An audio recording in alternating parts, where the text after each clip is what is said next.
ونستغفره ونؤمن به ونتوكل عليه ونعوذ بالله من شرور أنفسنا ومن سيئات أعمالنا من يهده الله فلا مضل له ومن يضلل فلا هادي له وأشهد أن لا إله إلا الله وحده لا شريك له وأشهد أن محمدا عبده ورسوله أما بعد فإن خير الحديث كتاب الله وخير الهدي هدي محمد صلى الله عليه وسلم وشر الأمور محدثاتها وكل محدثة بدعة وكل بدعة ضلالة وكل ضلالة في النار. أعوذ بالله من الشيطان الرجيم. بسم الله الرحمن الرحيم. يا أيها الذين آمنوا اذكروا نعمة الله عليكم إذ جاءتكم جنود فأرسلنا عليهم ريحا وجنودا لم تروها وكان الله بما تعملون بصيرا إذ جاءوكم من فوقكم ومن أسفل منكم وإذ زاغت الأبصار وبلغت القلوب الحناجر وتظنون بالله الظنون هنالك ابتلي المؤمنون وزلزلوا زلزالا شديدا. محترم حاضرین، خطبہ مسنونہ کے بعد میں نے سورہ احزاب کی آیت نمبر 9 اور 10 پڑھی، جس میں اللہ تبارک و تعالیٰ نے غزوہ احزاب، جسے غزوہ خندق بھی کہا جاتا ہے، سے متعلق ہدایات فرمائی. اس کے ضمن میں مسلمانوں کو مختلف دروس اور تلقینات مرحمت فرمائی. آیت 9 سے آیت 27-28 تک لگ بھگ یہ بیان جاری ہے. اس سے آپ اور ہم اندازہ لگا سکتے ہیں کہ یہ غزوہ جو جناب محمد رسول اللہ صلی اللہ علیہ وسلم اور آپ کے رفقائے کار صحابہ کرام کی سیرت اور ان کی زندگی کے نمونے کا ایک شاندار حصہ، روشن باب ہے. اور پھر قرآن مجید میں اس سے متعلق ہدایات کو محفوظ کر دینا اللہ رب العالمین کی طرف سے یہ واضح بیان ہے کہ یہ غزوہ اور اس غزوے کے سے تعلق رکھنے والے بہت سے امور قیامت تک مسلمانوں کی رہنمائی کرتے رہیں گے. یعنی آپ کو اور ہم کو ان اسباق اور دروس کی ضرورت ہے. اسی لیے تو اللہ تعالیٰ نے اپنے قیامت تک محفوظ دین میں اس کو شامل کیا اور ہم کو یاد دلایا کہ ان اسباق کو بھولا نہ جائے. آپ کی زندگی میں مسلمانوں کے حالات میں ایسے نشیب و فراز اور حالات پیش آئیں گے، ایسے ظروف پیش آئیں گے کہ اس غزوے سے متعلق جو واقعات رونما ہو چکے ہیں اور اس کے ضمن میں اللہ رب العالمین نے جو ہدایات مسلمانوں کو اس قرآن مجید میں عنایت فرمائی ہے، اس سے آپ اور ہم روشنی حاصل کرتے رہیں. اور اگر غور سے دیکھیں تو حالات کچھ خاص بدلے نہیں ہیں. نام بدلے، زمانہ بدلا، علاقہ بدلا، لیکن حقائق آج بھی ویسے ہی ہیں جو اس غزوے کے تناظر میں ہم لوگوں کے کردار دیکھتے ہیں. آئیے اس پر سرسری نظر ڈالیں. غزوہ احزاب سن 5 ہجری میں واقع ہوا. احزاب اسے کہا جاتا ہے، اور اسی احزاب کے نام پر اس پوری سورت کا نام اللہ تبارک و تعالیٰ نے رسول اللہ صلی اللہ علیہ وسلم نے غزوۃ الاحزاب متعین فرمایا. سورۃ الاحزاب کہتے ہیں. غزوہ احزاب کے تناظر میں سورۃ الاحزاب کہا جاتا ہے. احزاب حزب کی جمع ہے. حزب مانے جماعت، گروہ. پارٹی کو بھی حزب کہتے ہیں. حزب و فلاں آج کل چلتی ہے کہ فلاں پارٹی ڈیما پارٹی. تو حزب کی جمع ہے احزاب، گروہ، جماعتیں. اس کو غزوہ احزاب کیوں کہتے ہیں؟ اس میں مشرکین مکہ، یہود اور ان کے رفقا جتنے بھی مسلم دشمن قبائل اس وقت موجود تھے، تقریباً سب نے مل کر مسلمانوں کے خلاف منظم انداز میں یلغار کی، لشکر کشی کی، تاکہ مسلمانوں کو صفحہ ہستی سے مٹا دیا جائے. مدینہ پہنچ کر مسلمانوں کا نام و نشان ہی ختم کر دیا جائے، ان کو ختم کر کے جو ہے ان سے راحت لے لی جائے. تو یہ ساری جماعتیں اکٹھا ہوئی تھی، مسلم دشمن طاقتیں. آج کل جیسے اقوام متحدہ کے کہنے پر مختلف اسٹریٹجیکل اور پالیسیوں کے تحت مسلمانوں کے خلاف اندر باہر مختلف منصوبوں کے تحت دشمن طاقتیں یا اسلام دشمن طاقتیں اکٹھا ہو جاتی ہیں، ایک دوسرے کا تعاون کرتی ہے. ایک جو بولتا ہے دوسری اس کی تائید کرتا ہے. ہم دیکھ رہے ہیں. تو اس طریقے سے احزاب کا وہ نقشہ جو اس جنگ میں نظر آتا ہے، مختلف موقعوں پر دشمن طاقتیں اس حربے کو آزماتی ہیں. اسے غزوہ خندق کہا جاتا ہے، اس لیے کہ اللہ کے نبی جناب محمد رسول اللہ صلی اللہ علیہ وسلم نے صحابہ کرام کے مشورے سے اس موقع پر مدینہ کی اور مسلمانوں کی حفاظت کے لیے مدینہ کے شمالی حصے میں جو سامنے کا کھلا ہوا حصہ تھا اس میں لمبی چوڑی خندق کھدوائی، اور یہ عرب کے لوگوں کے لیے نئی چیز تھی، اس وقت یہ ان کے یہاں معروف بات نہیں تھی، پہلی بار یہ کھودی گئی۔ ہم اس کی تفصیل تھوڑی سی آگے جانیں گے۔ یہ سن 5 ہجری میں واقع ہوا یہ غزوہ اور یہ جنگ واقع ہوئی۔ اس کا پس منظر کیا ہے یہ بھی اچھی طرح ذہن نشین رکھیں۔ اس سے ہفتہ 2 ہفتہ پہلے کے خطبے میں نے واقعہ رجی اور بیر معونہ کا حادثہ، رجی اور معونہ کا واقعہ بیان کیا تھا۔ اس سے پہلے سن 2-3 ہجری میں غزوہ احد کا واقعہ ہم جان چکے۔ غزوہ احد میں مسلمانوں کو بھاری نقصان ہوا، فتح کے بعد وہ صورتحال بدل گئی اور فتح نہیں رہ گئی، اگرچہ پورے طریقے سے شکست بھی نہیں تھی۔ 70 مسلمان صحابہ کرام اس میں شہید ہوئے تھے، 70 شہید ہوئے، دیگر نقصانات الگ، جناب محمد رسول اللہ صلی اللہ علیہ وسلم کا زخمی ہونا یہ الگ۔ اس کے بعد 4 ہجری میں یہ رجی اور معونہ کا 2 واقعہ پیش آیا۔ رجی کے واقعے میں 10 صحابہ کرام کو دھوکے سے لے جا کر شہید کیا گیا، اس کی کچھ تفصیل گزری کس طریقے سے ان کی شہادت ہوئی۔ معونہ کے مقام پر 70 صحابہ کرام، اور یہ صحابہ کرام چیدہ اہل علم تھے، قرآن کا علم رکھنے والے، جن کو اس زمانے میں قرہ کہا جاتا تھا۔ یہ گویا صحابہ کرام میں بھی ایک اعلیٰ درجے کا اہل علم طبقہ تھا جنہیں دھوکے سے شہید کیا۔ اور آپ اندازہ لگائیے کہ غزوہ احد اتنا بڑا معرکہ ہو رہا ہے، اس میں 70 صحابہ کرام شہید ہو رہے ہیں، اور یہ رجی کے مقام پر بغیر مقابلے کے 70 صحابہ کرام شہید ہو رہے ہیں، یعنی نقصان جانی اعتبار سے دونوں جگہ یکساں ہیں۔ یہ چھوٹا موٹا واقعہ، چھوٹا موٹا معاملہ یا حادثہ نہیں تھا، ایک جان بھی، اور پھر صحابہ کرام کی اللہ کے رسول صلی اللہ علیہ وسلم کے تربیت یافتہ بڑی قیمتی تھی۔ یہ الگ بات ہے کہ ہم نے یہ دروس میں پڑھا کہ موت تو سب کو آنی ہے، اللہ تعالیٰ کی یہ مشیت ہوئی کہ ان صحابہ کرام کی موت اللہ کے راستے میں ہو، یعنی شہادت ملے، ان کو اعلیٰ سے اعلیٰ اور اونچے سے اونچا مقام جنت میں حاصل ہو۔ گویا یہ ہمارے دنیاوی اعتبار سے ہم کہہ رہے ہیں کہ وہ چلے گئے، لیکن حقیقت میں اللہ کے یہاں قبول ہو گئے۔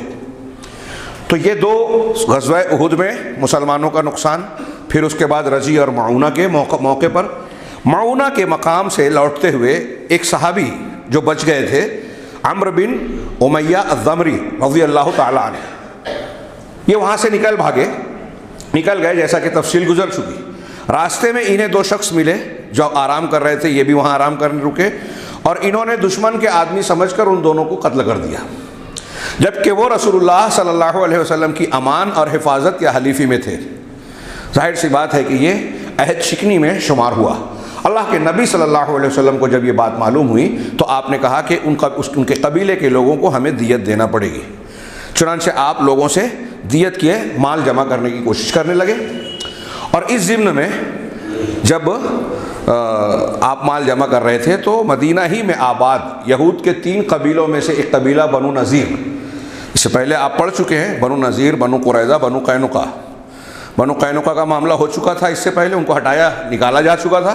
بنو نذیر مدینہ ہی کے ایک حصے میں رہ رہے تھے مسلمانوں کے بیچ، اور مسلمانوں کی جب قوت ہوئی، بدر میں فتح حاصل ہوئی، تو یہ ساری طاقتیں دبک گئی، لیکن احد میں جب مسلمانوں کو نقصان ہوا تو یہ پھر سے جری ہونے لگے۔ منافقین اور ان کی سانٹھ گانٹھ، مسلمانوں کے خلاف سازشیں بڑھنے لگی، اور مسلمان دشمن طاقتوں سے بھی ان کے روابط بڑھنے لگے، بنو غطفان ہیں، قریش ہیں اور دوسرے لوگ۔ چنانچہ اللہ کے نبی صلی اللہ علیہ وسلم اور ان بنی نذیر کے قبیلے کے درمیان معاہدہ تھا۔ آپ اس معاہدے کی روح سے اگر مسلمانوں پر کچھ معاملہ ہوتا ہے تو ان کے معاملے میں تعاون دینا بنو نذیر پر لازم تھا، جیسے مسلمان کچھ چیزوں میں ان کے مکلف تھے کہ ان کی حفاظت کرے، ساتھ دے میں مصیبت کے وقت۔ چنانچہ اللہ کے نبی صلی اللہ علیہ وسلم معاہدے کی روح سے بنو نذیر کے یہاں گئے کہ ہمیں یہ دیت کی رقم ادا کرنی ہے اور آپ بھی اس میں اپنا تعاون پیش کیجئے۔ اللہ کے نبی صلی اللہ علیہ وسلم کو ایک جگہ بٹھایا، آپ کے ساتھ چند صحابہ کرام بھی تھے، اور بنو نذیر کے لوگ ابھی گفتگو کر رہے تھے۔ کہا کہ ہم ابھی آتے ہیں اور آپ کے لیے کچھ انتظام کرتے ہیں۔ وہاں سے ہٹ کر دوسرے مقام پر پہنچے اور آپس میں مشورہ کرنے لگے۔ چنانچہ یہودیوں کے ذہن و دماغ میں بدبختی کا یہ عالم ہوا کہ انہوں نے طے کرنے لگے کہ محمد صلی اللہ علیہ وسلم ہمارے پاس آئے ہیں، یہیں ان کو ختم کر کے قصہ باب بند کر دیتے ہیں۔ کہا کوئی ہے جو جس مقام پر یہ بیٹھے ہیں اوپر سے اس دیوار کے پیچھے اوپر سے یہ چکی آپ پر ڈال دے اور آپ کا کام تمام ہو جائے، آپ شہید ہو جائیں۔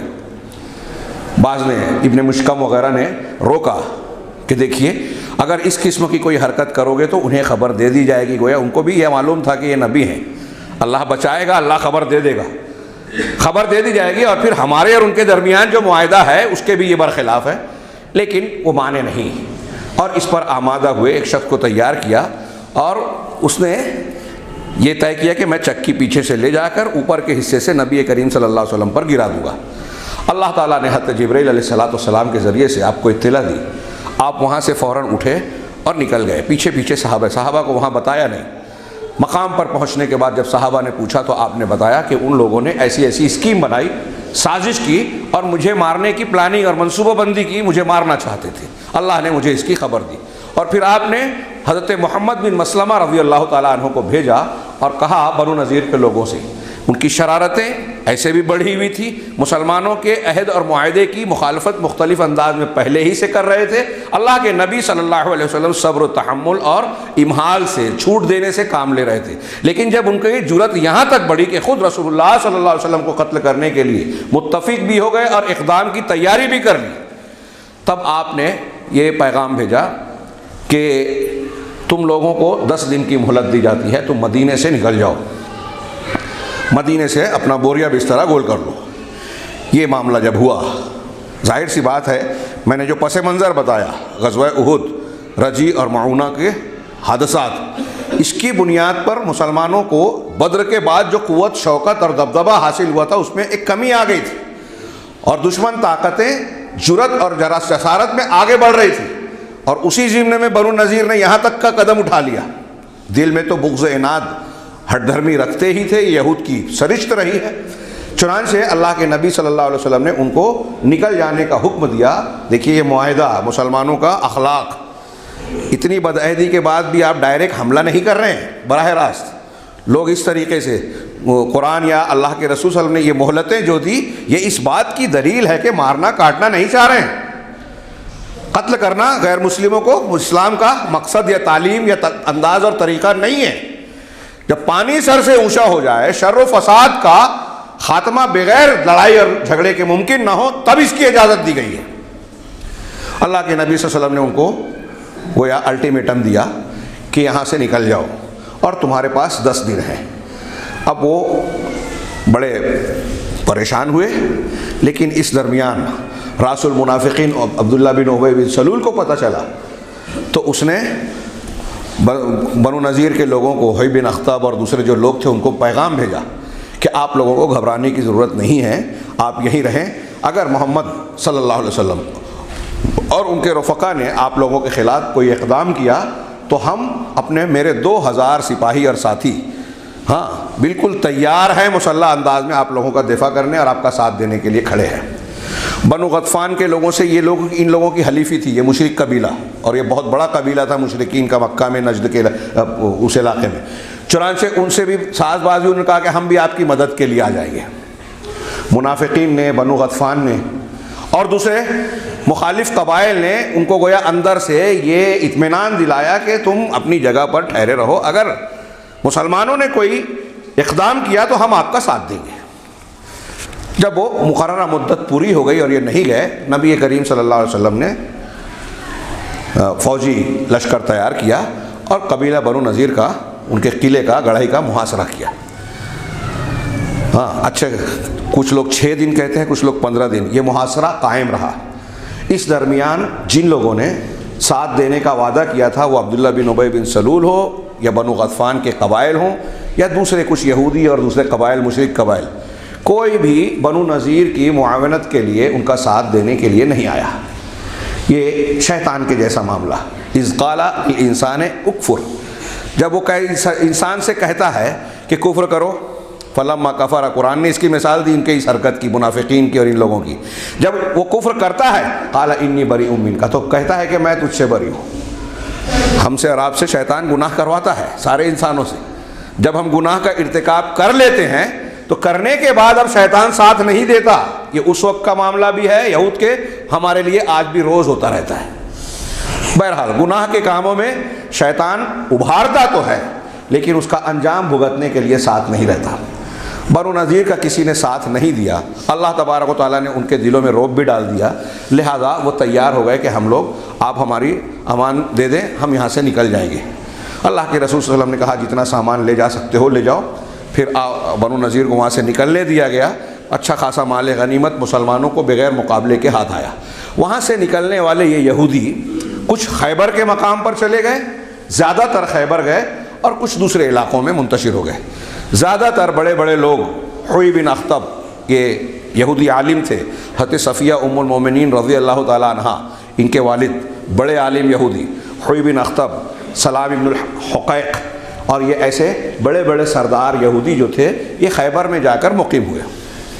یہ بنو نذیر کا واقعہ 4 ہجری میں ہوا، بیر معونہ وغیرہ کے واقعے کے بعد۔ اس کے بعد کچھ چھوٹی موٹی مہمات ہوئی۔ بظاہر مسلمانوں کو اب اللہ کے نبی صلی اللہ علیہ وسلم کی مدبرانہ قیادت کی بنیاد پر ایک قسم کا سکون ملنا شروع ہوا۔ دوسروں کی حوصلے ہمت بڑھے ہوئے تھے، بغض و عناد دل میں چھپائے ہوئے تھے مسلمانوں کے خلاف، وہ پنپ رہا تھا۔ لیکن یہ بنو نذیر کا جو واقعہ ہوا اور پھر دومت الجندل کے ایک مقام پر اللہ کے رسول صلی اللہ علیہ وسلم نے خود بذات بنفس نفیس شریک ہو کر قیادت کر کے ایک دستے کے ساتھ ان کی طرف چڑھائی کی۔ قبیلہ تھا جو مسلمانوں کے خلاف پلاننگ اور منصوبہ بندی کر رہا تھا۔ ایسے 2-3 واقعات اور ہوئے، مقابلہ تو نہیں ہوا لیکن ان کو بھاگ کر جانا پڑا، کچھ مسلمانوں کے ہاتھ مال غنیمت لگے۔ اس کا نتیجہ یہ نکلا کہ پھر سے مسلمانوں کی دھاک بیٹھنے لگی۔ اب جب ان یہودیوں نے جو بنو نذیر سے خیبر کے مقام پر منتقل ہو چکے تھے، یہ جل بھن رہے تھے، تپ رہے تھے، اور مسلمانوں کی مزید پیش قدمی اور قوت دیکھ کر ان کو اور زیادہ جلن ہوئی کہ یہ تو بڑھتے ہی جا رہے ہیں۔ ہم لوگ یہ سوچ رہے تھے کہ مکہ کے لوگ، بنو غطفان جنہوں نے ہمارے تعاون کا وعدہ کیا تھا، آگے چل کر یہ چڑھائی کریں گے، لیکن سب خاموش بیٹھے ہیں۔ چنانچہ انہوں نے ایک منصوبہ بندی کی۔ اب یہ غزوہ احزاب اور جنگ خندق کی گویا یہاں سے تحریک شروع ہو رہی ہے۔ یہودی آج بھی اقوام متحدہ کے کرتا دھرتا پیچھے سے یہودی ہی ہیں، دنیا کے بڑے بڑے ادارے ازم یہودیوں کے ہی ہیں، اور یہ جب چاہتے ہیں مسلمانوں کے خلاف لوگوں کو اکٹھا کرتے ہیں۔ دنیا میں مختلف منصوبے جو آج زیر عمل ہیں، وہ چاہے ہندوستان میں ہو، مصر، سعودی عرب، کویت، عرب ممالک ہوں، یورپ اور دوسرے مقامات پر ہوں، وہ عام طور سے یہودی دماغوں کی پیداوار ہی ہیں، یا یہودی یا یہودیوں کے رفقا اور ان کے ساتھی، وہ چاہے امریکہ کی شکل میں ہو، تھنک ٹینکس، یا دوسری شکلوں میں۔ مختلف قسم کی تنظیمیں ان کی خفیہ انداز میں کام کرتی ہے۔ ماسونیت، موساد اور یہ ان چیزوں کو تو دنیا آج جان چکی ہے۔ ماسونیت سالہ سال زیر زمین تھی۔ اس کا انگریزی نام کیا ہے؟ Free Mason. فری میسن کو عربی میں ماسونیت کہتے ہیں۔ ایسی اور بھی کئی تنظیمیں ان کی خفیہ ہیں۔ بعض تنظیمیں ایسی ہیں، عربی رسالوں میں یہ چیز آتی ہے کہ صرف حکومت، مختلف دنیا کی مختلف حکومتوں کے حکمران اس کے حصہ ہیں۔ جو صدر مملکت ہیں، وزیر اعظم ہیں رشیا کے، امریکہ کے، فلاں اور فلاں کے، صرف وہ لوگ ارکان ہیں۔ اس میں کوئی مسلمان، کوئی عرب نہیں ہے۔ ان کی خفیہ میٹنگیں ہوتی ہیں۔ بہرحال یہ میں نے اشارہ کیا، آج بھی یہ چیزیں چل رہی ہیں تاکہ آپ غزوہ احزاب کے معاملات کو اپنے موجودہ حالات میں دیکھیں، مختلف کردار کو موجودہ کردار میں دیکھیں، اپنے آپ کو دیکھیں کہ ہم کہاں ہیں۔ بہرحال اب بنو نذیر سے یہ حضرت 20 لوگوں کا ایک وفد تیار کیا گیا۔ خیبر میں مقیم یہودیوں کا 20 لوگوں کا وفد تیار ہوا، جس میں یہ بڑے بڑے یہودی سردار شامل تھے، حوی بن اخطب، سلام بن ابی الحقیق اور کئی بڑے بڑے علماء اور سردار۔ یہ لوگ پہلے مشرکین مکہ کے پاس گئے اور ان سے کہا کہ کیوں نہ ایسا ہو کہ آپ لوگ ساتھ دے میں فوج کشی کریں، آپ لوگوں کا بھی معاملہ مسلمانوں سے ٹھنا ہوا ہے، بدر اور احد کے مارکے ہو چکے ہیں، لہٰذا اگر آپ ساتھ دیں تو ہم آپ لوگوں کا، آپ آئیے مدینہ پہ حملہ کریں، جس کو اس وقت یثرب کہا جاتا تھا، وہاں حملہ کریں، ہم آپ کا ساتھ دیں گے، اور دیگر قبائل کو بھی اکٹھا کر کے سب مل کر مسلمانوں پر یلغار کر کے ان کو جڑ سے اکھاڑ کر پھینک دیتے ہیں۔ مشرکین مکہ تیار ہو گئے، ان کو دیر نہیں لگی۔ اس کی وجہ یہ بھی تھی کہ آپ نے اس سے پہلے جانا، غزوہ احد سے لوٹتے وقت ابو سفیان نے یہ وعدہ کیا تھا کہ اگلے سال بدر کے مقام پر پھر ہم آئیں گے اور ہمارا اور تمہارا مقابلہ ہوگا۔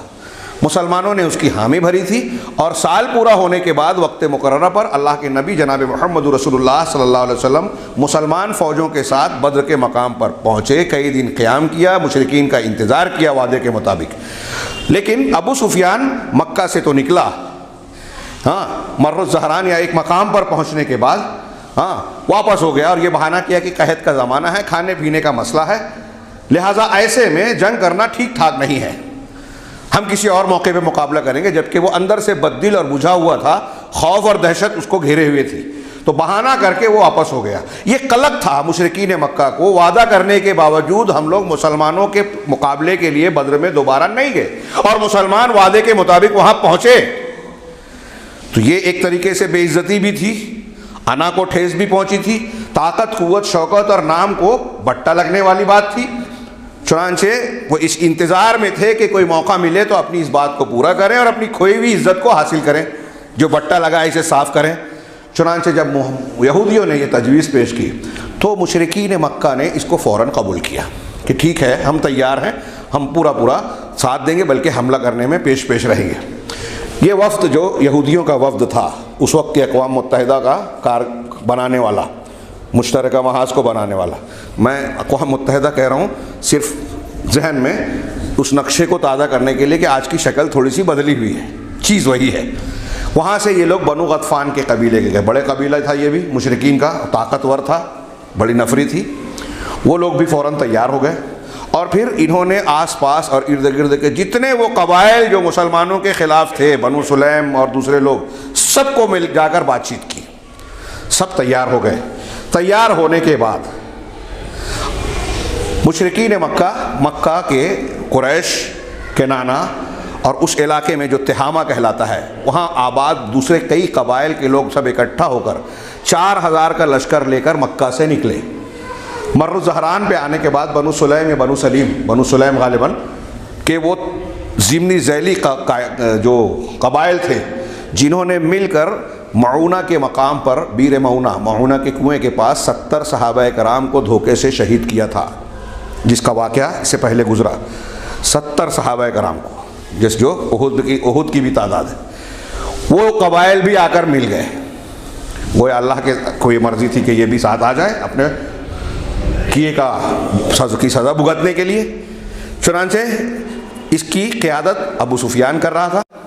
یہ لوگ آگے بڑھے، یہ شمال کا حصہ تھا، مشرقی حصے سے بنو غطفان کے قبائل نکلے، بنو غطفان، مرہ، اشجع، ایسے کئی قبائل، یہ آگے بڑھتے گئے، اور پھر اس کے بعد جو ہے ان کو اور بھی کئی قبائل، زغابہ اور کیا کیا نام ہیں، الگ الگ قبائل ملے۔ ہر قبیلے کی قیادت یا بڑے لشکر کی قیادت الگ الگ آدمی کہہ رہے تھے، میں اس کا ناموں کی ضرورت نہیں سمجھتا کہ بیان کیا جائے۔ یہاں مدینہ پہنچتے پہنچتے یہ سب ملا کر 10,000 کا لشکر ہو گیا، 10,000 کا لشکر بن گیا، جبکہ اس وقت مسلمانوں کی تعداد پورے مدینہ میں عورتوں، بچوں، بوڑھوں سب کو ملانے کے بعد بھی 10,000 کی تعداد نہیں تھی۔ اہل علم نے لکھا کہ مدینہ میں جو مسلمان تھے ان میں لڑنے کے لائق افراد کو، صحابہ کرام کو اگر چھانٹا جاتا، جو مسلمان بظاہر تھے، حقیقی اور بظاہر، سب ملا کر 3,000 کی تعداد بنتی، 3,000، پھر بچے اور عورتیں اور دوسرے لوگ بقیہ بچتے ہیں۔ ان 3,000 میں بھی ایک تعداد منافقین کی تھی، جو حقیقت میں مسلمانوں کے مخالف تھے۔ آگے ان کے اقوال آ رہے ہیں، جس کے بارے میں اہل مفسرین نے لکھا کہ یہ کم از کم 70 منافقین تھے، تو یہ 70 کا تو یہی تذکرہ ہو گیا، ان کے ساتھ دینے والے کچھ اور بھی رہے ہوں گے۔ مدینہ، یہ آپ ایک نقشہ کریں، فرض کیجئے شمال کا حصہ ہے، شمال کا حصہ پورا کھلا ہوا ہے، دوسرے جو حصے ہیں جنوب، مشرق، پیچھے کا حصہ، یہ حصے یا تو پہاڑی حرہ جس کو کہتے ہیں، حرہ جلا ہوا پہاڑی لاوا، کالے پتھر کے، اس کو لاوا کہتے ہیں، عربی میں حرہ کہتے ہیں۔ تو مدینہ کے اطراف میں آپ کو کئی حرات ملیں گے، تو بعض پہاڑیاں ہیں اور کچھ کھجوروں کے باغات تھے، جہاں لشکر کا گزرنا، راستے تو چلنے پھرنے کے لیے ٹھیک تھے، موجود تھے، لیکن لشکر یا کوئی فوج آ کر اس طرف سے حملہ کرے یہ ممکن نہیں تھا، آسان نہیں تھا۔ مگر پیچھے یہودیوں کا ایک قبیلہ بنو قریظہ آباد تھا، ان کی گڑھی اور قلعے تھے، تو وہ پیچھے تھے، مسلمانوں کے اب تک حلیف تھے، ان کا معاہدہ تھا۔ سامنے سے مخالفین کا، دشمنوں کا لشکر حملہ آور ہونے والا ہے شمال کی طرف سے۔ چنانچہ جیسے ہی مکہ سے، ابھی ہم نے یہاں تک مشرکین کا اور ان کے لشکر کا تذکرہ کیا، لیکن مکہ سے جب یہ لشکر نکلنے لگا اور اس وقت یہ 4000 تھے، اسی وقت اللہ کے نبی صلی اللہ علیہ وسلم اس زمانے میں بھی آپ کی قیادت انتہائی بیدار قیادت تھی۔ ہمارے یہاں اب اس کا تصور نہیں ہے، ہمارے یہاں کی قیادتیں کمیشن کھاتی ہیں، ہاں اپنی ذات کو دیکھتی ہیں۔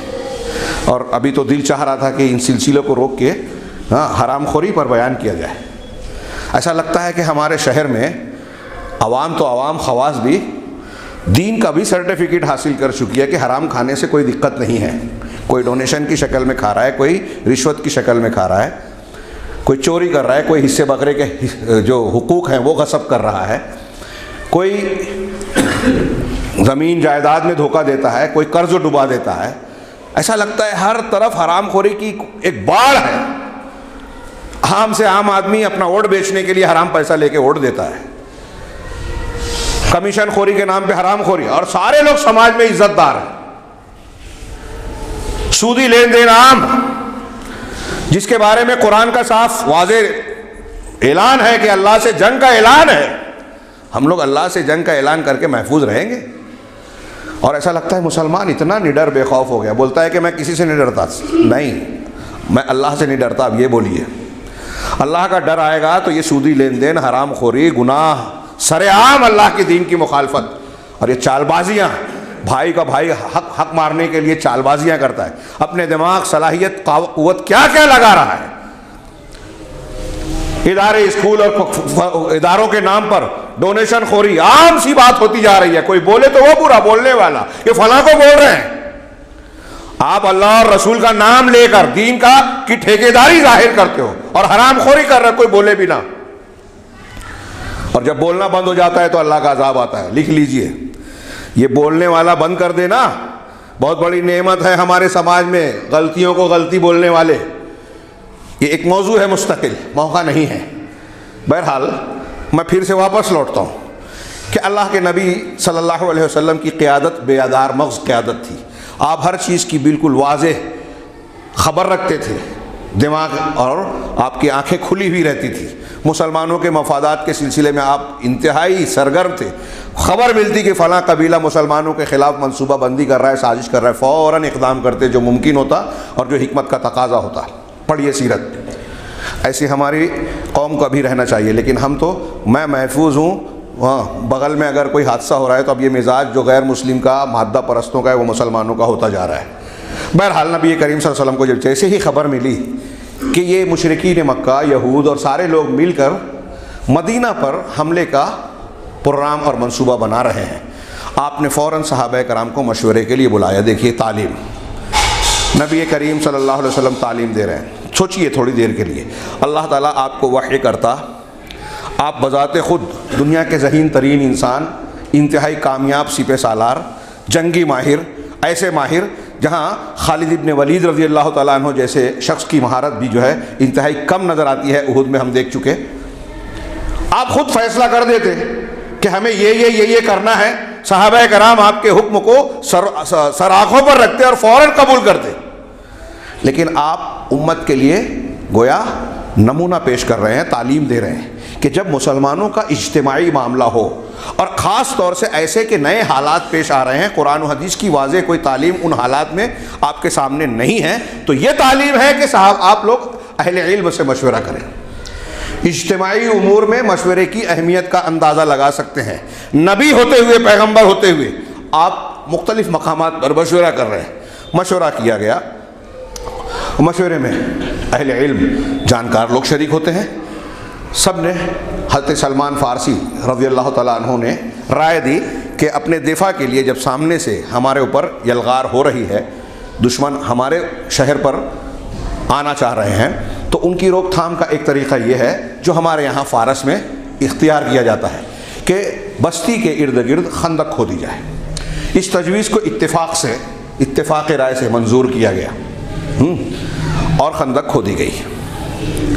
اس خندق کو کھودنے کے لیے بھی کیسی منصوبہ بندی کی رسول اللہ صلی اللہ علیہ وسلم نے؟ ہاں 10 آدمی کا گروہ بنایا، یہ 10 آدمی، یہ 10 آدمی، یہ 10 آدمی، کم از کم 3 جماعت بنائی، اور ہر ایک سے کہا کہ آپ میں سے ہر شخص کو 15 فٹ لمبی خندق کھودنی ہے، نہیں 15 فٹ گہری اور 30 گز ہاتھ جو ہے لمبی کھودنی ہے۔ 10 آدمیوں کو یہ ذمہ داری سونپی گئی اور 20 دنوں میں یہ خندق کھودی گئی۔ کام کو بانٹا جا رہا ہے افراد کو کہ آپ یہاں سے یہاں تک، آپ یہاں سے یہاں تک، آپ یہاں، پورا مدینہ کا شمالی حصہ آج بھی اس خندق کے کچھ نشانات آپ جائیں تو نظر آ جائے گا۔ یہ صحابہ کرام کو کام بانٹا گیا، 10 کا گروپ بنایا گیا، اور خندق کی کھدائی کا کام ان لوگوں نے بہت کم مدت میں 10 دنوں میں یا اس سے کچھ کم زیادہ میں اس کو انجام دے لیا۔ یہاں اللہ کے رسول صلی اللہ علیہ وسلم دفاعی طور پر ایک طرف خندق کھود رہے ہیں، خواتین اور بچوں کے انتظام کے لیے کچھ گڑھیوں میں مضبوط جگہوں پر ان کو قیام کرایا گیا۔ یہ اطمینان نہیں تھا کہ بنو قریظہ اپنے عہد و معاہدے پر ٹکے رہیں گے، لیکن یہ خوف اور خطرہ مسلسل قائم تھا کہ اگر وہ ہمارے مخالف ہو گئے تو پیچھے سے حملہ کر سکتے ہیں، اور عورتوں بچوں کی حفاظت کا معاملہ تھوڑا سا سنگین ہو سکتا ہے۔ اس کی طرف سے لوگ غفلت میں نہیں تھے۔ ایک طرف یہ معاملہ تھا کہ مدینہ میں اتنی کم تعداد اور 10,000 کا لشکر آ رہا ہے، اگر وہ مدینہ میں گھس جاتا تو مسلمان مقابلہ کرنے کے دنیاوی اعتبار سے لائق نہیں تھے۔ مزید یہ کہ بیوی بچوں کی، کھیت کھلیان کی، گھروں کی حفاظت مزید مشکل مسئلہ ہو جاتا۔ لیکن ایسے میں خندق کھود کر دفاعی پوزیشن اختیار کی۔ اس سے یہ بھی پتہ چل رہا ہے کہ ہمارے خلاف سازشیں، عمل، اقدامات اس وقت بھی ہوئے، بعد میں بھی ہوئے، ہو رہے ہیں اور ہوں گے۔ اگر ہم صرف مسجد میں بیٹھ کر نماز پڑھیں، ذکر و اذکار کریں، دعا کریں تو یہ کافی نہیں ہے۔ اگر ایسا ہوتا تو نبی کریم صلی اللہ علیہ وسلم بدر میں، احد میں اور پھر یہاں خندق میں یہ اقدامات مقابلے کے اختیار نہیں کرتے، دنیاوی تدابیر کو بروئے کار نہیں لاتے۔ کتنی صاف تعلیم ہے، نبی کریم صلی اللہ علیہ وسلم کا اسوہ، نمونہ اور دروس و اسباق ہمارے سامنے موجود ہیں۔ ہمیں بھی مشورہ کر کے ہمارے خلاف جو سازشیں ہو رہی ہیں، جو مسائل آتے ہیں، اس کا مقابلہ اور دفاع کرنے کے لیے اقدامات کرنے چاہیے جو ہمارے بس میں ہے۔ وہ اپنے اقدامات کرنے کے بعد بدر میں جس طرح رسول اللہ صلی اللہ علیہ وسلم پہنچ کر دعا کر رہے ہیں، ہمیں بھی اس کے بعد دعا کرنا چاہیے کہ جو ہمارے بس میں تھا ہم نے کیا، اللہ نتیجہ تیرے ہاتھ میں، ہم تیری مدد چاہیے۔ نبی کریم صلی اللہ علیہ وسلم یہ انتظامات کر رہے ہیں، اور انتظام بھی کیسا کر رہے ہیں کہ آپ بذات خود خندق کی کھدائی میں شریک ہیں۔ ہم اس کی تذکرے کو آگے کرتے ہیں۔ آپ خود بھی، حضرت برا اور دوسرے صحابہ کہتے ہیں کہ ہم نے دیکھا کہ آپ کا پیٹ بھی جو ہے دھول سے ہٹا ہوا ہے۔ حضرت حذیفہ بن یمان کہتے ہیں کہ لوگوں نے جا کر، یہ دوسری ایک بات کہ خندق کی کھدائی، دفاع کا معاملہ، پھر معاشی تنگی کی حالت یہ تھی کہ صحابہ کہتے ہیں، صحیح بخاری وغیرہ کی روایات کے الگ الگ ہیں، میں ہر ایک کا حوالہ اور ترتیب وار نہیں شاید بیان کر سکوں۔ وہ کہتے ہیں کہ اللہ کے رسول صلی اللہ علیہ وسلم اور ہم لوگ بعض مرتبہ ایسا ہوا کہ 3 دن تک بھوکے رہے، کھانے پینے کی کوئی چیز نہیں، کھانا ملتا بھی تو کیسا کہ کچھ جو لایا جاتا ہے۔ 2 خاتون 2 کلو جو، 2 سا جو لے کے آئی، اس جو میں ہیٹ آنے والی چکنائی، یعنی ایسی چربی جس میں بدبو آ رہی ہے، اس کو ملا کر پکایا اور لوگوں کو کھانے کے لیے۔ بدبو آ رہی ہے، طبیعت میں ایک قسم کا انقباض اس سے محسوس ہو رہا ہے، لیکن بھوک کی شدت ایسی ہے کہ جو ہے وہ کھا لیا جائے، اسی کو کھا لیا۔ 3 دن تک فاقہ۔ ایک طرف معاشی تنگی، دوسری طرف مسلمانوں کی قلت، مسلمانوں کا انتظار، تیسرے یہ کہ درمیان میں منافقین، ہر طرف سے خطرہ۔ کیسا نازک مرحلہ تھا، کوئی معمولی بات نہیں ہے یہ۔ اس کا اندازہ قرآن کی ان آیتوں سے جو ہم نے پڑھی اس سے لگائیے۔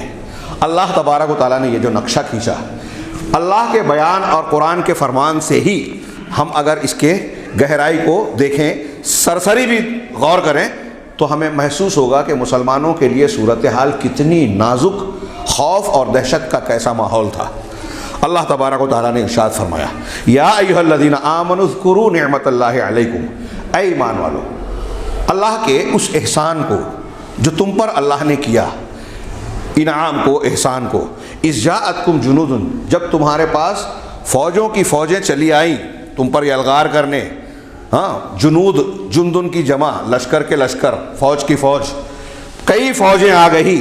فَأَرْسَلْنَا عَلَيْهِمْ رِيحًا وَجُنُودًا لَمْ تَرَوْهَا۔ قرآن تاریخ کی کتاب ہے نہیں واقعات بیان کرنے کی کہ اس میں ترتیب سے جیسے ہم بیان کر رہے ہیں یا سیرت نگار اور مورخ بیان کرتا ہے۔ ہاں، یہ قرآن کا انداز ہے کہ جو اصل مقصود ہے، جو ہدایت ہے، جس کی چیز کو بیان کرنا چاہتا ہے اسے بیان کرتا ہے۔ اس میں تاریخی ترتیب نہیں بلکہ ہدایت کی ترتیب ہے۔ تو اللہ تعالیٰ نے فرمایا کہ اذ ارسلنا علیہم فارسلنا علیہم ریحا، چنانچہ ہم نے ان پر تیز آندھی بھیجی، تیز و تند ہوا بھیجی، وجنودا لم تروها، اور ایسے لشکروں کو بھیجا جنہیں تم نے دیکھا نہیں، یعنی فرشتوں کو۔ یہ جنگ کے آخر کا حصہ ہے، اللہ تعالیٰ نے کیسے مدد کی۔ ہاں، میں اگلی آیت ماحول کی بنیاد پر پیش کرنا چاہتا ہوں، اور یہ اصل سبق تو یہی ہے ہمارے لیے کہ کتنے بھی سنگین سخت حالات ہوں، ایک بندہ مومن پورا توکل اور بھروسہ اللہ پہ کرتا ہے، اور اگر بندہ اللہ پر ایمان رکھتا ہے اور حقیقت میں توکل اپنی دل کی گہرائیوں سے اللہ پر کرے گا تو مشکل سے مشکل حالات ہو جائیں اللہ تبارک و تعالیٰ اس کی مدد ضرور کرے گا۔ مر بھی گیا تو شہید ہوگا، اللہ کے یہاں قبول ہوگا، یہ کوئی ناکامیابی نہیں ہے۔ مرنا تو ہر انسان پہ خوش نصیبی ہے کہ اللہ کی اطاعت، فرما برداری اور اللہ کے راستے میں دین کے لیے، لوگوں کے لیے ہماری موت آئے۔ سعادت کی بات یہ ہے، بستر پہ تو سبھی مرتے ہیں، سب کو مرنا ہی ہے، اللہ کے لیے موت آئے، یہ اللہ کی طرف سے عزت دینے والی بات ہے، سب کو نصیب نہیں ہوتی۔ صحابہ حضرت عمر جیسے لوگ شہادت کی دعا کیا کرتے تھے، حضرت خالد کی تمنا تھی، لیکن لوگ کہتے ہیں کہ موت کے ڈر سے جو لوگ بھاگتے ہیں انہیں دیکھیں آ کر کہ میں تمنا کرتا تھا، اتنی ساری جنگیں لڑی لیکن مجھے موت بستر پہ آ رہی ہے، شہادت نصیب نہیں ہوئی مجھے۔ اس کی لوگ حکمت بیان کرتے ہیں۔ خیر، تو اللہ تبارک و تعالیٰ نے یہ فرمایا کہ اللہ نے مدد کی، کیسے بھی حالات ہوں اگر ہم اللہ پہ بھروسہ رکھیں اللہ کی مدد ضرور آئے گی۔ یہ سب سے بنیادی اور اہم سبق ہے، ایمان مضبوط ہونا چاہیے۔ آج جتنے بھی برے حالات ہوں، بے روزگاری کا مسئلہ ہو، دشمنوں کا مسئلہ ہو، ہاں آپ کے سامنے یہ لوگ آ کے بولتے ہیں کہ حرام خوری نہیں کرو گے تو ترقی نہیں کرو گے، نہیں، اللہ پہ بھروسہ رکھیے، تکلیف آئے گی۔ ایمانداری سے دھندا کرنے میں، ایمانداری پر قائم رہنے میں، سچ بات بولنے میں آپ کو لگے گا کہ ہم سے فلاں ناراض ہو رہا ہے، فلاں مخالف ہو رہا ہے، یہی تو امتحان ہے کہ آپ جب بھی سچائی کا ساتھ دیکھیں گے، حق دیں گے، حق پر چلیں گے، لوگ آپ کی مخالفت کریں گے، اس میں آپ کو دقت و پریشانی دکھائی دے گی، یہی امتحان ہے کہ اس پریشانی کے باوجود آپ اللہ کے حکم سے پھر نہیں رہے، یہ امتحان میں کامیابی ہے۔ اور ہر روز ہر مقام پر یہ صورتحال آنی ہے، آپ صحیح استعمال راستہ اختیار کرتے ہو یا غلط، اگر اللہ پہ بھروسہ ہے تو مدد ہوگی۔ یہ غزوہ احزاب کا ابتدائی سبق اللہ نے سب سے بنیادی بات بیان کی، بڑی بات۔ یہ ساری باتیں ہوئی لیکن اللہ نے مسلمانوں کی مدد کی۔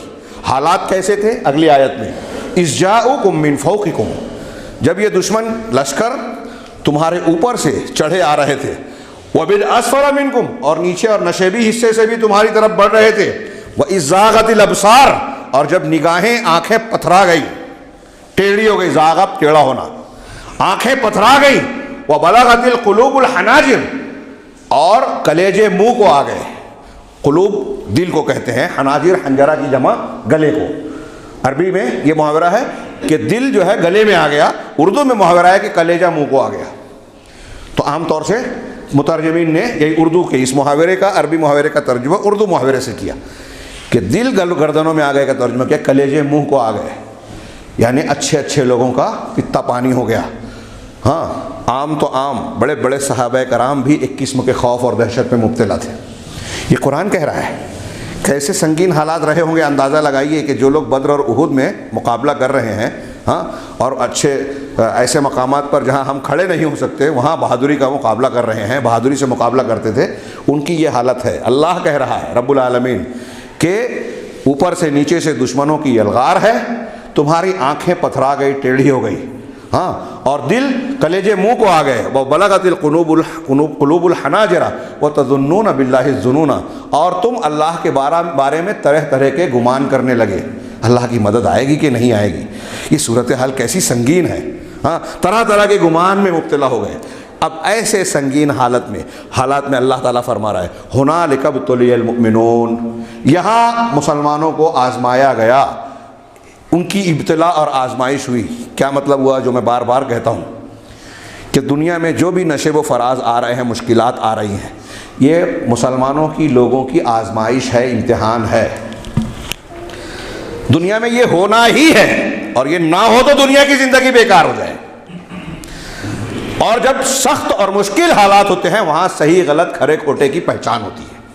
کون پکا مسلمان ہے کون منافق ہے وہاں چھٹتا ہے آدمی۔ عام حالات میں سب لوگ آپ سے محبت کا اظہار کر رہے ہیں، سب اچھے ہیں، تعلقات اچھے ہیں۔ سخت حالات پڑتے ہیں تو پتہ چلتا ہے کون حقیقت میں ہمدردی رکھنے والا، دل سے محبت کرنے والا، مدد کرنے والا ہے، کون سچا دوست ہے کون دوست نہیں ہے۔ ہم روز دیکھتے ہیں ایک آدمی جب اس کی ترقی کا دور ہے سارے لوگ آوان احیان احباب ارد گرد منڈلا رہے ہیں، جہاں اس کو سختی کے حالات پیش آئے لوگ چھٹ جاتے ہیں۔ مشکل حالات میں وہی ساتھ دیتا ہے جو سچا پکا محبت کرنے والا ہوتا ہے، ایمان پر وہی قائم رہتا ہے جو حقیقی ایمان والا ہے، دل سے وہ مسلمان اور مومن ہے، پکا قرآن و حدیث کو ماننے والا۔ آج ہمارے ہاں کون ایک آدمی بتائیے جو یہ بولے کہ میں اللہ سے نہیں ڈرتا، لوگوں سے ڈرتا ہوں؟ کوئی نہیں بولتا۔ پوچھیں گے تو سب سینہ تان کے بولیں گے میں صرف اللہ سے ڈرتا ہوں، لیکن کتنے ہیں؟ ایک آدمی بتائیے جو اپنے آپ کو بے وقوف کہتا ہو، ایک آدمی بتائیے جو اپنے آپ کے بارے میں یہ کہتا ہو کہ میں قرآن حدیث کے مخالف کام کرتا ہوں۔ بولنے میں ایک آدمی یہ نہیں مانے گا، لیکن کرنے میں ایک آدمی ڈھونڈنا مشکل ہوگا۔ گناہ ہوتے ہیں مجرم نظر نہیں آتے، ہمارے یہاں کوئی غلط ہوتا ہی نہیں ہے۔ آپ جھگڑے میں جائیے، دونوں فریق سے ملنے کے بعد ایسا لگے گا کہ یہ بھی غلط نہیں ہے یہ بھی غلط نہیں ہے، غلط میں ہوں، اور بعد میں دونوں ناراض بھی ہوتے ہیں تیسرے پر۔ بڑے بڑے معاملات لوگ بگاڑ لیتے ہیں، خراب کر لیتے ہیں، لوگوں کا مال ہڑپ کر لیا، بے ایمانی کی، ظلم کیا، لیکن آپ جا کے بیٹھیں گے تو لگے گا کہ یہ تو مظلوم ہے۔ ظالم اپنے آپ کو مظلوم بتا دیتا ہے۔ ہاں، ایک انفرادی شخصیت سے لے کر اقوام متحدہ، امریکہ، جاپان تک سارے کا معاملہ یہی ہے۔ یہاں بڑے بڑے ہمارے سماج میں جو ظالمین ہیں، ہاں، غریبوں کو، ابھی دیکھیے ہمارے یہاں حکومت، کسان پریشان کیا کیا کر رہے ہیں، لیکن بیان ایسا آتا ہے کہ جیسے وہ بڑا بھلا چاہتے ہیں، اچھائی چاہتے ہیں، مطمئن نہیں کریں گے، جواب نہیں دے رہے ہیں، کھلے کھلے معاملے نظر آ رہے ہیں کہ غریبوں پر، عوام پر بوجھ پڑے گا، ان کا استحصال ہوگا، کارپوریٹ طبقے کو صرف فائدہ ہوگا، یہاں ظلم بڑھے، معاشی ظلم بڑھے گا، بے روزگاری بڑھے گی، استحصال بڑھے گا، قیمتیں بڑھے گی۔ ماننے کے لیے تیار نہیں، ہم بھلے کے لیے کر رہے ہیں، بس ختم بات۔ جابر طبقہ، حکومت والا طبقہ یہی اختیار کرتا ہے۔ بہرحال اللہ تبارک و تعالیٰ نے یہ فرمایا یہاں مسلمانوں کی آزمائش ہوئی، یہاں امتحان کی کسوٹی پر رکھے گئے، وَزُلْزِلُوا زِلْزَالًا شَدِيدًا، اور پوری طریقے سے شدت کے ساتھ ان کو ہلا دیا گیا، جھنجھوڑ دیے گئے۔ قرآن کہہ رہا ہے حالات کا اندازہ ان آیتوں کے الفاظ سے لگائیے، جو صرف سرسری ترجمہ کیا ہم نے، حالات میں نے تھوڑے سے بتائے کہ معاشی تنگی، دشمنوں کی الغار، اندر سے بھی کمزوریاں، بھوک پیاس کا عالم، افراد کی کمی، ہاں، اسباب کی کمی، ایسے میں کتنا چاروں طرف سے دشمنوں کے حملے کا اندیشہ، کیسا خوف اور دہشت کا ماحول رہا ہوگا۔ آج ہم کو ایسا نہیں ہے۔ ہاں، ابھی NRC اور CAA کا جو معاملہ آیا اس پر لوگ اتنے دہشت زدہ تھے، اور تھی وہ بات ایسی کہ اگر جس پر نافذ ہوگا نا تو وہ کہیں دنیا کا شہری نہیں رہ جائے گا، کیمپ میں جا کے رہے، کوئی حق نہیں رہے گا۔ ہاں، موجودہ حکومت اور بہت سے لوگ چاہتے ہیں مسلمانوں کو ہندوستان میں ووٹ دینے کے حق سے بھی محروم کر دیا جائے، اصل ٹارگیٹ وہ ہے، رہیں گے لیکن شہریت ہی نہیں رہے گی۔ برما کے مسلمان کیسے بے حیثیت ہیں، برما میں جب کوئی چاہے کاٹے مارے، آج بھی تو کوئی مارتا ہے۔ ہاں، آپ جانور پرندہ مار لو تو ضمانت نہیں ہوگی، ایسا کیس بنے گا، مسلمان مارو تو ترقی ملے گی۔ ہندوستان میں آج ہم دیکھ رہے ہیں کہ جو آفیسر یا جو لوگ مسلمانوں کو مارتے ہیں، قتل کرتے ہیں، گرفتار کرتے ہیں، پریشان کرتے ہیں، ان کو ترقی ملتی ہے۔ باقی آپ کچھ بھی مار لیں میں آپ پر کیس بنے گا اور ضمانت نہیں ملے گی۔ سب سے آسان کام دنیا میں مسلمان کو مارنا سب سے سستی چیز ہو گئی ہے۔ ہاں، تو مسلمانوں کے لیے بھی دہشت کے یہ ماحول پیدا ہوتے ہیں۔ یہ صحابہ کرام اور اللہ کے رسول صلی اللہ علیہ وسلم کے عہد مبارک میں یہ معاملہ ہوا کہ یہاں ان کو ہلا دیا گیا۔ اب اس تناظر میں دو کردار، مشرکین، مخالفین تو آ رہے ہیں، آج اتنا ہی بیان کر دیں آیت میں، باقی واقعات اگلے آئندہ ہفتہ انشاءاللہ۔ ہاں، جب منافقین، یہ مسلمانوں کا معاملہ تو یہ ہے، اب ابتلا ہو رہی ہے تو ایک کردار منافقین کا، ایک کردار مومنین کا۔ دو آیتیں صرف یہاں فی الحال پڑھیں اسی سورہ احزاب کی۔ وَإِذْ يَقُولُ، اسی کے آگے فرمایا اللہ نے، وَإِذْ يَقُولُ الْمُنَافِقُونَ وَالَّذِينَ فی قلوبہم مرض، اور جب منافقین نے، اور وہ لوگ جن کے دلوں میں شک شبے کا روگ، بیماری، مرض ہے، جن کے دلوں میں روگ تھا کہ ما وعدنا اللہ ورسولہ الا غرورا، کہ اللہ اور رسول نے ہم سے جو کچھ وعدہ کیا تھا وہ تو بس ایک دھوکہ تھا۔ ایسے موقع پہ جب بھی مصیبت آتی ہے نا تو فوراً ہمارے یہاں بھی دیکھیے کوسنا شروع کر دیتے ہیں۔ اگر اللہ اور رسول کو ڈائریکٹ نہیں تو آدمی کو، تمہارے بولنے کی وجہ سے میں آیا اور یہ پریشانی مول لے لی، تمہاری وجہ سے اس میں پڑا اور جھنجھٹ میں پڑ گیا۔ اچھے کام کے لیے بھی اگر آپ کو بلایا گیا ہے تو اس طرح کا تبصرہ کیا جاتا ہے۔ اللہ اور رسول نے جو وعدہ کیا تھا وہ تو دھوکہ تھا۔ کون کہے گا؟ یہ منافق کہے گا۔ آج کل کے بھی منافقین بڑے چالاک ہیں ہمارے درمیان، ہاں، منہ سے نہیں بولیں گے لیکن دل میں ہوتا ہے، ہاں، کہ کہاں جھنجھٹ میں پھنس گئے۔ اب تو پھنسنا ہی نہیں ہے۔ یہ منافقین سوچتے تھے کہ کاش ہم مدینہ کی بجائے آس پاس کے دیہات گاؤں میں رہتے تو اس جھنجھٹ میں پڑتے ہی نہیں۔ ایسے ہی ہمارے لوگ گھر میں بیٹھے رہیں گے، ہماری کیا ضرورت ہے؟ مسلمانوں کا جھگڑا ہے، جماعت کا جھگڑا ہے، ہم کو کیا لینا نہ دینا؟ ہم تو جانور کی طرح اپنے بال بچوں کو دیکھیں، کھلائے پلائے، زندگی گزار دیں۔ جیسے جانور کھاتا پیتا مر جاتا ہے، ہم کو بھی مرنا ہے، اور کھانا پینا ہماری زندگی کا مقصود ہے، اصل معاملہ ہے۔ یہ ہم زبان حال سے کہہ رہے ہیں کہ کچھ بھی ہو جائے جماعت میں، دین میں، ہم کو کوئی لینا دینا نہیں، اجتماعی امور میں ہمارا کوئی کردار اور حصہ نہیں۔ رہ گئی بات قربانی دینے کی، جب قربانی دینے کا موقع آیا تو پیچھے۔ یہ منافقین کا مزاج ہے۔ مولانا آزاد نے قرآن کی روشنی میں ان کا بڑا اچھا مضمون لکھا ہے، موقع نہیں ہے، کہ جب انعام لینا ہے، مال غنیمت لینا ہے تو آگے آگے، خرچ کرنا ہے، قربانی دینا ہے تو پیچھے پیچھے، نماز کے لیے سستی سے، خرچ کرنے کے ٹائم بخیلی سے کام لیں گے، نیکی کے معاملے میں پیچھے سست، نماز کو اٹھ رہے ہیں، ذکر اذکار کے معاملے میں اللہ نے کہا کہ بہت کم ذکر کرتے ہیں نماز کے، وَإِذَا قَامُوا إِلَى الصَّلَاةِ قَامُوا كُسَالَىٰ، نماز کے لیے اٹھیں گے تو بڑے جی جان چرا کر۔ اب تو ہم کو یہ بھی تکلف کی ضرورت نہیں ہے۔ اس وقت کے منافقین بھی سستی سے صحیح نماز پڑھتے تھے، دکھانا پڑتا تھا کہ نہیں پڑھیں گے تو مسلمان نہیں۔ آج تو کوئی مسئلہ نہیں ہے، ہم مسلمان رہیں گے، علماء کی ٹانگ کھینچیں گے، دین پہ تبصرہ کریں گے، جماعت کے معاملات میں جانے بوجھے بغیر، حقائق جانے بوجھے بغیر موقف اختیار کر لیں گے، کسی کو برا کسی کو اچھا بول دیں گے، کسی کا ساتھ دیں گے۔ نماز کی کوئی ضرورت نہیں ہے، جنت تو ہمارے یہاں ریزروڈ ہے۔ یہ صحابہ روتے تھے، حضرت عمر جن کو اللہ کے رسول نے کہا جنتی ہیں، جو راستے سے گزر جائے شیطان راستہ چھوڑ دے، وہ روتے تھے کہ کہیں قیامت کے دن بولا گیا کہ ایک آدمی کو چھوڑ کے سب کو معاف کیا گیا تو میں سوچوں گا کہ وہ ایک میں تو نہیں ہوں۔ ہم اتنے مطمئن ہیں کہ عمر فاروق سے زیادہ اونچا مقام اپنے آپ کو دے دیتے ہیں، صاحب کرنے کے بعد مطمئن ہے کہ جنت ہمارے ہاتھ سے گئی نہیں۔ دروس ہے اس میں ہمارے لیے، یہ ابتلا اور آزمائش ہوتی ہے۔ اب سوچئے کہ یہ منافقین کا کردار ہے، ہمارا کردار مسلمانوں والا ہے یا منافقین والا؟ مصیبت پریشانی دقت اونچ نیچ آتی ہے تو ہمارا کردار کیا ہوتا ہے؟ حق کا ساتھ دیتے ہیں، دین پر جمے رہتے ہیں، سچ بات بولنے کے لیے راضی رہتے ہیں، یا جھوٹ کے ساتھ یا خاموشی اختیار کر کے اپنے آپ کو چالاک سمجھتے ہیں؟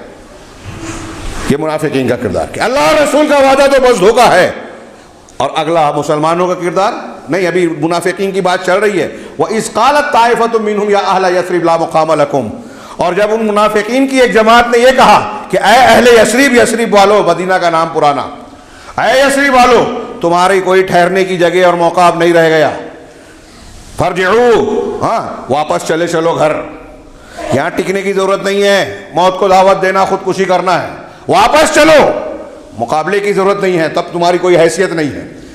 یعنی خود تو دہشت زدہ ہیں، خود کے اندر تو قربانی کا حوصلہ ہے نہیں، دوسروں کی ہمتیں بھی یہ لوگ پس کرتے ہیں۔ کیا ضرورت ہے تم کو اس کام میں پڑنے کی؟ اپنے کام سے کام رکھو نا، کیوں اپنے آپ کو مصیبت میں ڈال دے ہو؟ انہیں کرنے دو نا۔ یہ منافقین بھی اللہ کے رسول کے بارے میں یہ باتیں مسلمانوں سے کہہ رہے ہیں، کیا ضرورت ہے؟ چلو گھر چلے چلو، اب ہمارے کوئی ٹکنے کی جگہ موقع نہیں ہے۔ ہاں لا موقع، فرجعوا وَيَسْتَأْذِنُ فَرِيقٌ مِّنْهُمُ النَّبِيَّ، قرآن کہہ رہا ہے یہ، اور ان میں سے ایک جماعت، ایک طبقہ، فریق نبی صلی اللہ علیہ وسلم سے اجازت طلب کر رہا ہے۔ یستأذن، اجازت طلب کرتا تھا، کیا کہ یقولون، کہتے تھے، ان بیوتنا عورہ، کہ اللہ کے رسول ہمارے گھر غیر محفوظ ہیں۔ عورت کو کہتے ہیں نا، ہاں یہ اس معنی میں استعمال ہوتا ہے، عورت کو نقص اور خلل کو کہتے ہیں، ایسی چیز جس کا دیکھنا یا ظاہر کرنا ناپسندیدہ ہو، تو عورت کو بھی کھلا رکھنا ناپسندیدہ ہے، اس لیے عورت کو عورت کہا جاتا ہے۔ اور یہاں مراد ہے کہ ہمارا گھر خالی ہے، کھلا ہوا ہے، غیر محفوظ۔